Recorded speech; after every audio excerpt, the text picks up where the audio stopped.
Coming up in a moment, free at last, a British court frees Rwanda's intelligence chief who's wanted in Spain over alleged war crimes in the aftermath of the 1994 genocide.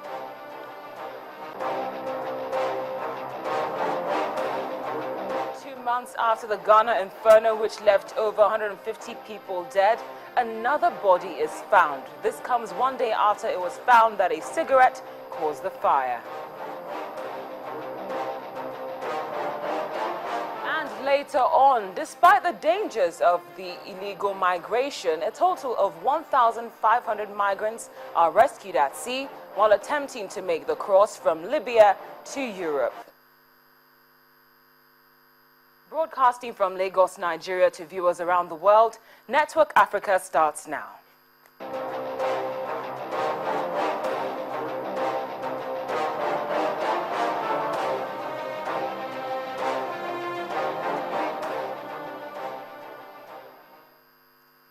Hello there and welcome to Network Africa on Channels Television with me, C.A.R. We begin with news reaching us from the Central African Republic, where the former President Francois Bozize will return from exile to contest a presidential election in October, 2 years after he was forced from power.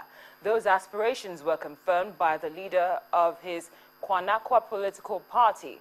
This return would be nothing short of awkward, and that's because the government which succeeded him issued an international warrant for his arrest in 2013, accusing him of crimes against humanity and incitement to genocide. Apart from that, the wannabe president also faces UN travel and banking restrictions. Thousands of fighters from a rebel coalition called the Silica, angered by what they deemed Bozize's refusal to honor an earlier peace deal, toppled him in March 2013 after 10 years in power. Now, here are the accusations which have been leveled against Francois Bozize. He is accused of 22 assassinations, unlawful arrests, arbitrary confinements and detentions, destruction and burning of over 3,800 homes, 119 summary executions, and also economic crimes.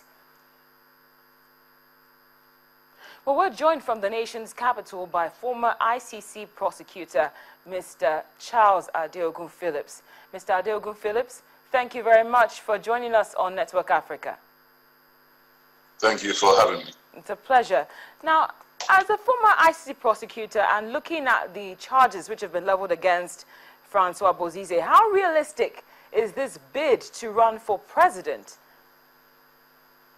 Well, I think the first one has to establish is that it's not the ICC that has leveled these charges against former President Bozize.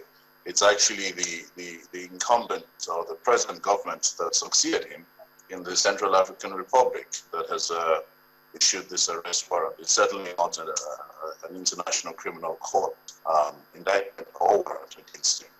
But in truth, these charges are human rights violations, which is part of what the ICC deals with. So based on your experience, I'm just asking you to tell us how realistic this might be for him to run. Well, realistic in the sense that if we look at the case of Kenya, it would seem as though his political popularity would probably be the deciding factor in his ability to return from exile to actually contest for political office.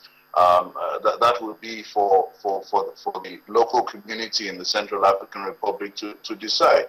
As far as international crimes are concerned, I am aware of the fact that the current government has indicted him, or at least seeks to arrest him for violations of international criminal law. But internationally, there is no existing arrest warrant to my mind. And as far as I'm aware, against him. So in theory, he's actually free to return to Bangui or any part of the Central African Republic to actually contest and stand for those elections. But, you know, we understand that he spends time in Uganda and Kenya, having fled Cameroon.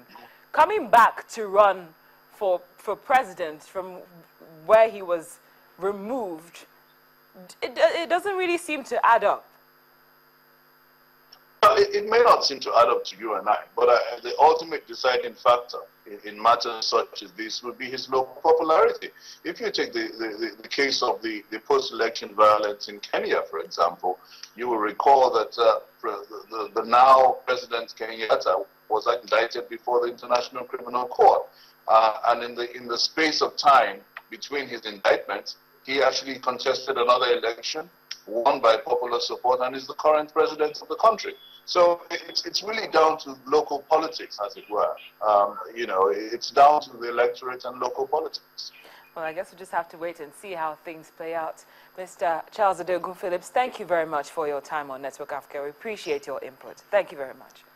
It's a pleasure. Thank you. Mr. Charles Adeogun Phillips, a former ICC prosecutor, speaking to us from the nation's capital. Well, to other matters now. Still speaking of war crimes, things seem to be looking up for Rwanda's intelligence chief, Karenzi Karake, as a British court has freed the intelligence chief who is wanted in Spain over alleged war crimes in the aftermath of the 1994 genocide. This move came after being advised that an extradition offense could not be established in British law. Karaki was a commander in the Rwandan Patriotic Front, also known as RPF, the rebel force that swept through Rwanda in 1994 to halt the slaughter of 800,000 minority Tutsis orchestrated by the Hutu government. The Spanish arrest warrant is in connection with allegations of reprisal killings in Rwanda and neighboring Democratic Republic of Congo in the years following the genocide. On its part, the RPF denies that Karaki or others committed those war crimes. Still to come on Network Africa.